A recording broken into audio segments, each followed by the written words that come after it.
പള്ളിക്കൂദാശക്കാലം മൂന്നാം ഞായർ. മത്തായി 25:14 മുതൽ 30 വരെയുള്ള വാക്യങ്ങൾ. സ്വർഗരാജ്യത്തെ എന്തിനോട് ഉപമിക്കും എന്ന് ചോദിച്ചുകൊണ്ട് വീണ്ടും വീണ്ടും ഉപമകൾക്ക് രൂപം കൊടുക്കുന്ന ഈശോയെയാണ് നമ്മൾ സുവിശേഷങ്ങളിൽ കാണുന്നത്. അതിനൊരു ഉദാഹരണം കൂടിയാണ് ഇന്നത്തെ സുവിശേഷം, താലന്തുകളുടെ ഉപമ. 5, 2, 1 എന്നിങ്ങനെയാണ് ധനികനും സമൂഹത്തിൽ സ്വാധീനമുള്ളവനുമായ ഒരുവൻ തൻ്റെ ഭൃത്യന്മാരെ താലന്തുകൾ ഏൽപ്പിക്കുന്നത്. ലൂക്ക 19:12-27 വരെയുള്ള വാക്യങ്ങളിലാകട്ടെ ഇതേ ഉപമയ്ക്ക് പല വ്യത്യാസങ്ങളുമുണ്ട്. 10, 5, 1 നാണയങ്ങളാണ് ദാസന്മാർക്ക് പ്രഭു നൽകുന്നത്. താലന്ത് എന്ന പേര് പറയുന്നുമില്ല. ആ തുക വഴി ബിസിനസ് നടത്തി ആ തുക വർദ്ധിപ്പിക്കുവാനും അവരവരുടെ കഴിവുകൾ തെളിയിക്കുവാനുമാണ് അവർക്ക് അയാൾ താലന്ത് നൽകി പരീക്ഷണാർത്ഥം അവരെ അയക്കുന്നത്. തൻ്റെ ദാസന്മാർക്ക് തുക നൽകിയ ശേഷം രാജകീയ പദവി സ്വീകരിച്ച് തിരിച്ചു വന്ന ശേഷം രാജ്യത്തിൻ്റെ അവകാശികളാക്കാനാണ് അയാൾ പോകുന്നത്. അയാൾക്ക് ശത്രുക്കളുണ്ടെന്നും ഉപമയിൽ പറയുന്നു. ലൂക്കായുടെ സുവിശേഷത്തിൽ ഒരു നാണയം മാത്രം ലഭിച്ചവൻ പണം തുണിയിൽ പൊതിഞ്ഞ് അത് സൂക്ഷിച്ചു വയ്ക്കുകയായിരുന്നു. മത്തായിയുടെ സുവിശേഷം അനുസരിച്ച് ഒരു താലന്ത് ലഭിച്ചവൻ അത് മണ്ണിൽ മറച്ചു വയ്ക്കുന്നു. താലന്തുകളുടെ ഉപമ എന്നാണ് മത്തായിയുടെ സുവിശേഷത്തിൽ ഈ കഥയുടെ ശീർഷകം. താലന്തിൻ്റെ വില എന്താണ് എന്ന ചോദ്യം സ്വാഭാവികമായി നമ്മുടെ മനസ്സിൽ ഉയരും. ഒരു ബിസിനസ് നടത്തുവാനും നല്ലൊരു തുടക്കം കുറിക്കുവാനുമുള്ള തുകയായിരുന്നു അതെന്ന് കഥയുടെ പശ്ചാത്തലത്തിൽ നിന്ന് നമുക്ക് മനസ്സിലാക്കാം. ഒരു താലന്ത് കിട്ടിയവനും അത് ചെയ്യാമായിരുന്നു. അവന് കിട്ടിയ തുകയും അത്ര ചെറുതല്ലായിരുന്നു എന്ന് സാരം. 3 പേർക്ക് 3 ഗ്രേഡുകളിൽ തുക നൽകിയത് എന്തുകൊണ്ട് എന്ന ചോദ്യവും ഇവിടെ സ്വാഭാവികമായി ഉദിക്കുന്നതാണ്. ഓരോരുത്തരുടെയും കഴിവനുസരിച്ച് എന്ന് വ്യാഖ്യാനിക്കുമ്പോൾ ഉപമയുടെ ലക്ഷ്യം ഓരോരുത്തരുടെയും കഴിവ് വെളിപ്പെടുത്താനുള്ളതാണെന്ന് നമുക്ക് വ്യക്തമാകും. അങ്ങനെ ഈ വ്യാഖ്യാനം കാലക്രമേണ താലന്തിന് തന്നെ പുതിയൊരു അർത്ഥം നേടിക്കൊടുത്തു. ടാലൻറ്റ് അല്ലെങ്കിൽ കഴിവ് എന്ന അർത്ഥം. ടാലൻറ്റ് മുമ്പേ ഉള്ളതോ അതോ ബിസിനസ് നടത്തുവാൻ കൊടുത്തപ്പോൾ അവൻ നേടിയെടുത്തതോ എന്ന ചോദ്യവും ഇവിടെ ഉദിക്കുന്നു. അങ്ങനെയെങ്കിൽ ഉപമയുടെ ലക്ഷ്യം കഴിവുകളുടെ, അതായത് ടാലൻറ്റിൻ്റെ വിലയിരുത്തലാണോ എന്ന ചോദ്യത്തിൽ അത് എത്തിച്ചേരുന്നു. ദൈവരാജ്യം എന്ന് പറയുന്നത് ടാലൻറ്റുകളിൽ ഒതുങ്ങുന്ന ഒന്നാണോ എന്ന് ചോദിക്കേണ്ടി വരുന്നു. അതായത് താലന്ത് സ്വീകരിച്ച മനുഷ്യരിൽ മാത്രം. അതിന് തെളിവായി തീരുന്ന അംഗീകാരത്തിൻ്റെ വാക്കുകളാണ് യജമാനൻ പറയുന്നത്. നല്ലവനും വിശ്വസ്തനുമായ ഭൃത്യ, അല്പകാര്യങ്ങളിൽ വിശ്വസ്തനായിരുന്നതിനാൽ അനേക കാര്യങ്ങളിൽ നിന്നെ ഞാൻ ഫലമേൽപ്പിക്കും. ലൂക്കായുടെ സുവിശേഷത്തിൽ അത് 10ഉം 5ഉം നഗരങ്ങളുടെ മേലുള്ള ഭരണാധിപത്യമാണ്. പരീക്ഷണം കഴിഞ്ഞ് പരീക്ഷ പാസ്സായപ്പോൾ ലഭിച്ച അംഗീകാരമാണ് സുവിശേഷങ്ങളിൽ പ്രതിപാദ്യ വിഷയം. ദാതാവിൻ്റെ അംഗീകാരത്തോടൊപ്പം ഔദാര്യത്തിൻ്റെ പ്രകടനവും കൂടിയാണ് അയാളുടെ വാക്കുകൾക്ക് പിന്നിലുള്ളത്.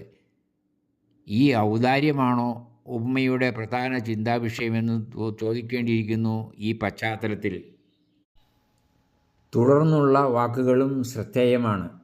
നിൻ്റെ യജമാനൻ്റെ സന്തോഷത്തിലേക്ക് നീ പ്രവേശിക്കുക.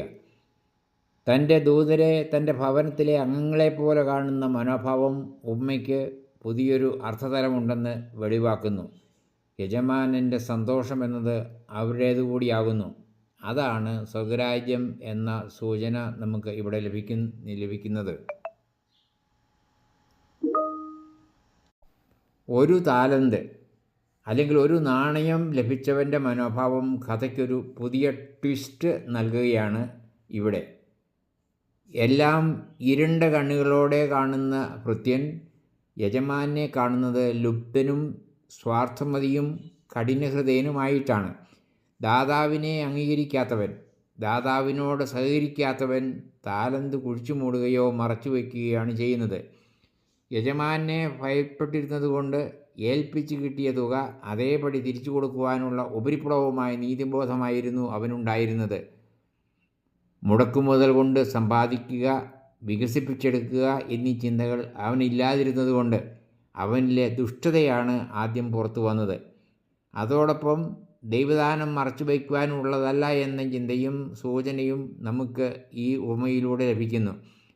ഹൃദയവിശാലത, ദാതാവിനോടുള്ള ആത്മബന്ധം എന്നിവയെല്ലാം ഇവിടെ ചിന്താവിഷയമാകുന്നു. അതിൽ ദൈവരാജ്യത്തിൻ്റെ വെളിപ്പെടുത്തൽ കൂടിയില്ലേ?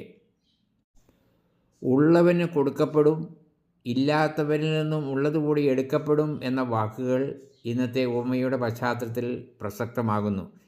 നമ്മിലെ നന്മയിൽ പടുത്തുയർത്തിയാണ് ദൈവം തൻ്റെ സൃഷ്ടിയും സംരക്ഷണവും, അതായത് ക്രിയേഷൻ ആൻഡ് പ്രോവിഡൻസ് നടത്തുന്നത് എന്ന നിഗമനത്തിലെത്തിച്ചേരുവാൻ ഈ വാക്കുകൾ ഉപകരിക്കും. പടുത്തുയർത്തേണ്ടതാണ് ദൈവരാജ്യം. It is to build up. ദൈവരാജ്യം എന്ന രഹസ്യത്തിലൂടെ ദൈവത്തിൻ്റെ അളവില്ലാത്ത ഔദാര്യം, സമൃദ്ധി എന്നിങ്ങനെയുള്ള ചിന്തകളിലും നമ്മൾ എത്തിച്ചേരുകയാണ്. അതാണ് ദൈവരാജ്യം എന്ന സങ്കല്പത്തിൻ്റെ പിന്നിലുള്ളത്. എല്ലാം കൂട്ടി വായിക്കുമ്പോൾ ദൈവരാജ്യം എന്ന ഭാവനാചിത്രം കൊണ്ട് കർത്താവ് എന്താണ് നമ്മെ പഠിപ്പിക്കുന്നത് എന്ന ചോദ്യം നമ്മിൽ ഉയരുകയാണ്. ഈ ഉപമ അരുളി ചെയ്തതിൽ കർത്താവീശോയുടെ മനസ്സിലുള്ള ലക്ഷ്യം എന്തായിരുന്നു? പുതിയൊരു വ്യവസ്ഥിതി ആവിഷ്കൃതമാകാൻ പോകുന്നു എന്നതിൻ്റെ മുന്നാവിഷ്കാരമല്ലേ കർത്താവ് അരുളി ചെയ്ത ഈ ഉപമയുടെ പിന്നിലുള്ളത്? ദൈവനന്മയുടെ ഭാവനാസമ്പന്നമായ ആവിഷ്കാരമാണത്. വളരുന്നതും വികസിക്കുന്നതുമായ ഒന്നാണ് ദൈവരാജ്യം എന്ന ചിന്ത അതിന് പൂരകമാകുന്നു. ദൈവരാജ്യം നമ്മുടെ നന്മകളെ കണ്ട് മനസ്സിലാക്കി അംഗീകരിക്കുവാനുള്ളതാണെന്നും അതിന്മേലാണ് അവിടുന്ന് തൻ്റെ രാജ്യം പടുത്തുയർത്തുന്നതും ഉള്ളതെന്നും ഉള്ള വെളിപ്പെടുത്തൽ കൂടെ ഉണ്ട് ഈ ഉപമാവിഷ്കാരത്തിൽ. ഈ ഉപമയ്ക്ക് പിന്നിൽ ഒരു ദൈവരാജ്യ ദർശനത്തിന് പിന്നിൽ ഒരു പോസിറ്റീവ് ആൻഡ് ക്രിയേറ്റീവ് തിങ്കിങ് ഒരു ദർശനം കൂടി ഉണ്ടെന്ന് നമുക്ക് പൂരകമായിട്ട് ഇവിടെ പറയാം. ദൈവരാജ്യം സ്ഥാപിതമാകുന്നതിന് അത് നമ്മുടെ ഹൃദയങ്ങളിലാണ് സ്ഥാപിതമാകുന്നത് എന്ന തുടർചിന്ത ആഴമായ ഉൾക്കാഴ്ചയായിരിക്കും. ദൈവരാജ്യം തേടി അകലെയെങ്ങും പോകേണ്ടതില്ല. ഹൃദയങ്ങളെ പരസ്പരം കോർത്തിണക്കുന്നതാണ് ദൈവരാജ്യം. ആ കൂട്ടായ്മയിലാണ് ദൈവഹൃദയവും ദൈവകൃപയും വെളിപ്പെടുന്നത്. നമ്മിലെ താലന്തുകളെന്ന് പറയുന്നത് ഹൃദയത്തിൻ്റെ നിക്ഷേപങ്ങൾ തന്നെയാണ് എന്നിങ്ങനെയുള്ള ചിന്തകളും ഇവിടെ പ്രസക്തമാണ്.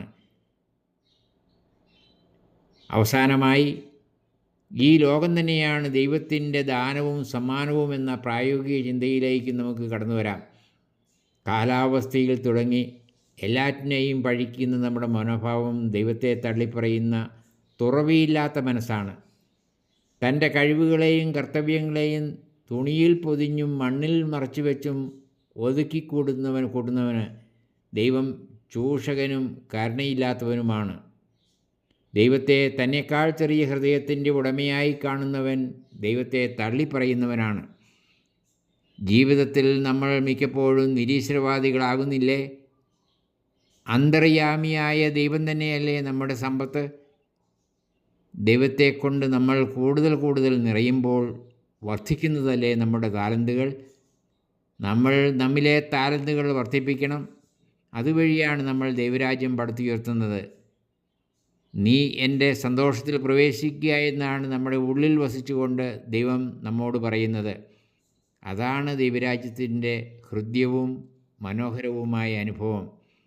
ഏവർക്കും ഞായറാഴ്ചയുടെ അനുഗ്രഹാശംസകൾ. Father James Purathayil, CST.